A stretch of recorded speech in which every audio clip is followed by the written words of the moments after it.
professeur, j'avais donné son nom. Qui s'en rappelle? Si vous en rappelez, donnez-le-moi de nouveau. Wala ma joxaat leen ko rek ngeen xam le prénom de professeur Danfakha. Alors la thématique d'aujourd'hui, c'est pourquoi il est difficile de réussir au Sénégal par le mérite. Ça synthétise vraiment tout ce qu'on a dit depuis le matin. Tout à fait. Et je crois que mooy ne maanaam tekki ci réew mi dafa métti dafa jafe lool.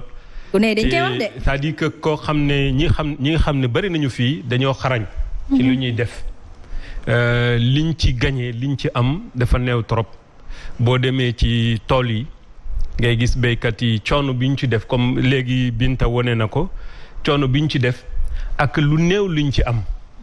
da ngay jël par exemple coton li ñu koy jënd ci ñoom ak après usines yi ñaata lañ koy jaayaat ci àdduna donc loolu vraiment nekk na loo xam ne boo jëlee jën bi tam c'est la même chose mool yi bu ñu demee gaal yi baal nu mu métti bu ñu ñëwee njariñ bi ñu ci gis du bari daanaka boo xoolee tam peut-être que am nañu benn exemple muy góor gi yow à diplôme égal c'est-à-dire que boo defee say diplôme fii ak tugal sax ak say morom doom tubaab yi yow nga ñëw Sénégal ñoom ñu descendi foofu au bout de 5 ans dañ lay raw lu gaaw donc ça veut dire que dafa mel ni toujours dañuy wax problème liggéey la du problème liggéey en fait donc parce que da ngay xool ne vraiment boo xoolee diaspora bi mu ngi toll à peu près 4% téeméer boo jël ñeent yi ñu ngi ci bitim réew waaye lu ñu indi ci alal ëpp na ñaari yoon bu ñu toogoon fii lu ñu mënoon indi ci koom-koom bi ci lu ñu xam officiellement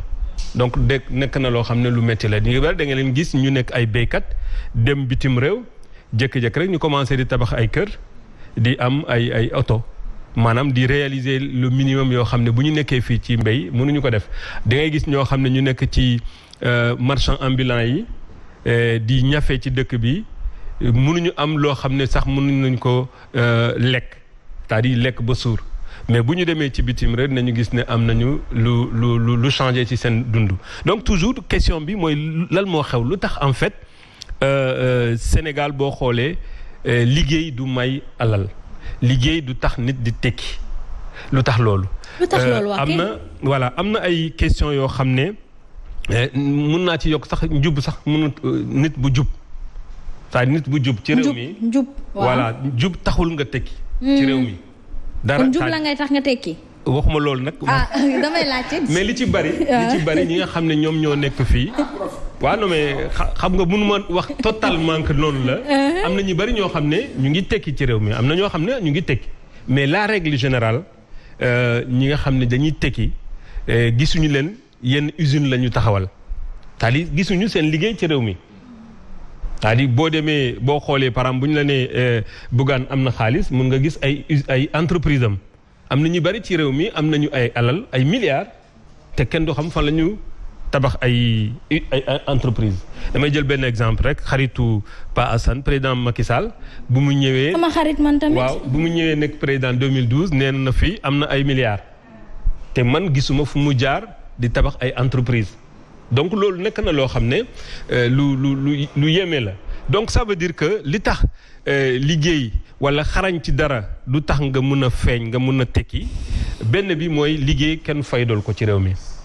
maanaam nit ki li mu mën ak capacité compétence am kenn fayu ko prix kenn non seulement kenn fayu ko prix mais ñun dañuy faydalu xamuñu liggéey am say xamuñu valeur liggéey parce que loolu boo xoolee ci histoire surtout sosaan di nga gis ne tàmmu njëkk ba nit pour mu nekk dara du liggéey moo ko koy may âge la at la ki gën a mag ci société bi moo am doole moo am pouvoir donc am na yu bari yoo xam ne sunu koom-koom nu mu demee woon ci sunu cosaan dafa nekkoon loo xam ne agriculture de substance la dañu nekkuñu woon fii pour béy pour am alal dañ doon béy rek pour mën a dund donc loolu nga boolee ko tam ak li nga xam ne jamono nasaraan yi nga xam ne dañuy doon def travaux forcés maanaam forcé nit yi pour ñu liggéey leen ñoom bu ñu amee sunu indépendance nag malheureusement gëstuñu ba tax ne 1960 pratiquement ba 2018 wala 2017 le gouvernement Sénégal soog a yokk li nga xam ne moom mooy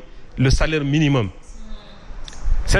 mu ngi toll à peu près 53 000 ci weer tey boo jëlee damay jël benn exemple rek boo jëlee benn professeur baal ma foofu. waaw góor gi waadandooy nga ne.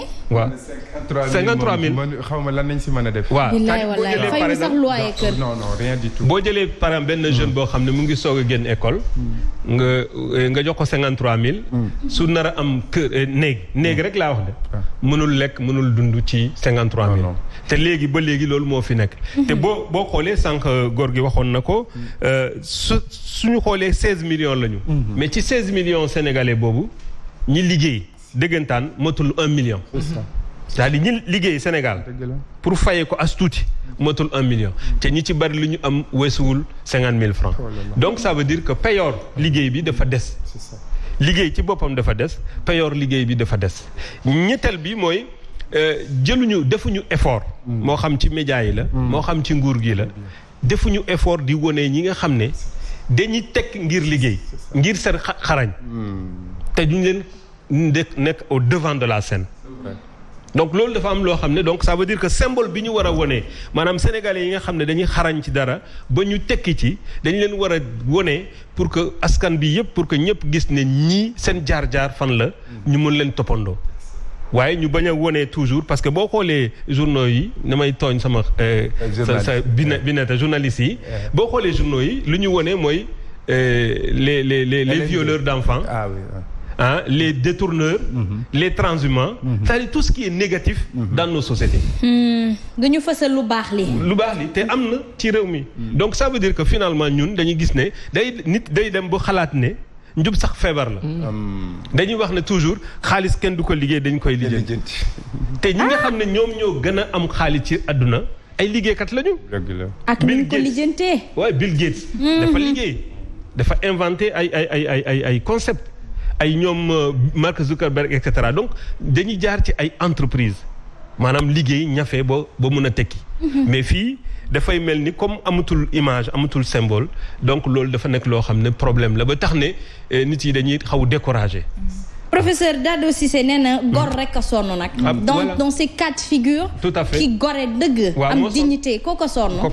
et beneen aspect bi may tëj te loolu je pense que maa ngi koy partagé ak Pa Assane mooy moomuñu suñu bopp. c'est-à-dire que dafa mel ni ba léegi bu mu jàmm boobu nekk suñu diggante ak nasaraan yi. ba léegi mu ngi fii. te tant que loolu mu ngi am ci réew mi. da ngay liggéey ba bëgg a dee da ngay jël CFA rek. saa yu ñu liggéey ñu ngi liggéeyal nasaraan yi. suñu koom-koom yi suñu richesse yi suñu mën-mën yi suñu lépp lu ñu am ñu ngi koy partager ak ñoom c'est-à-dire maanaam ñoom de ba léegi suñu alal dañ ci cëral. te def mooy expliquer lu tax oto yi doyul ci circulation yi.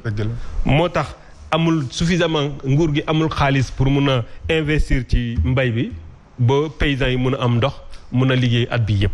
donc dafa doon loo xam ne tant que bum jàmm boobu dagguñu ko mais ñàkk tekki ci liggéey day continuer toujours donc dafa laaj ñu mun a moom suñu bopp. ñu mun a décider suñu bopp suñu moomeel ñu dépenser ko ñu yoree ko ni ñu ko buggee. mais ñu bañ ko yoreel. te loolu nekk na loo xam ne peut-être que asma loolu. sori nañu foofu parce que justement koom-koom bi ci boppam mosoon naa ko wax fii moo amul Sénégal. parce que lépp lu ñu am rek dañ koy def pour ngir bitim réew. c'est-à-dire que projet yi au lieu ñu def projet yi lii faj soxla nit yi dañuy uti xaalis bu nekk. c'est-à-dire tubaab bu ñu nee tey am nañu xaalis pour jigéen yi. ñu ne dañuy def ay projet jigéen yi. suba bu ñu nee am nañu projet pour gaynde yi ñu génne projet yi ci gaynde yi nekkuñu sunu ay soxla bopp la ñu sukkandiku pour def loolu. donc loolu dina continuer di fekk ne voilà liggéey bariwul. liggéey li ñu koy fay bariwul li ñu koy faydal bariwul ak li ñu faydal ñi liggéeykat yi tam. kon xanaa kon loolu mooy fexe ba gune gi rek bañ a entreprendre ti bañ a jëmbatal ti dara bañ a tamit bëgg liggéey seen mbir xol parce que bu dee liggéey bi fayuñu ko.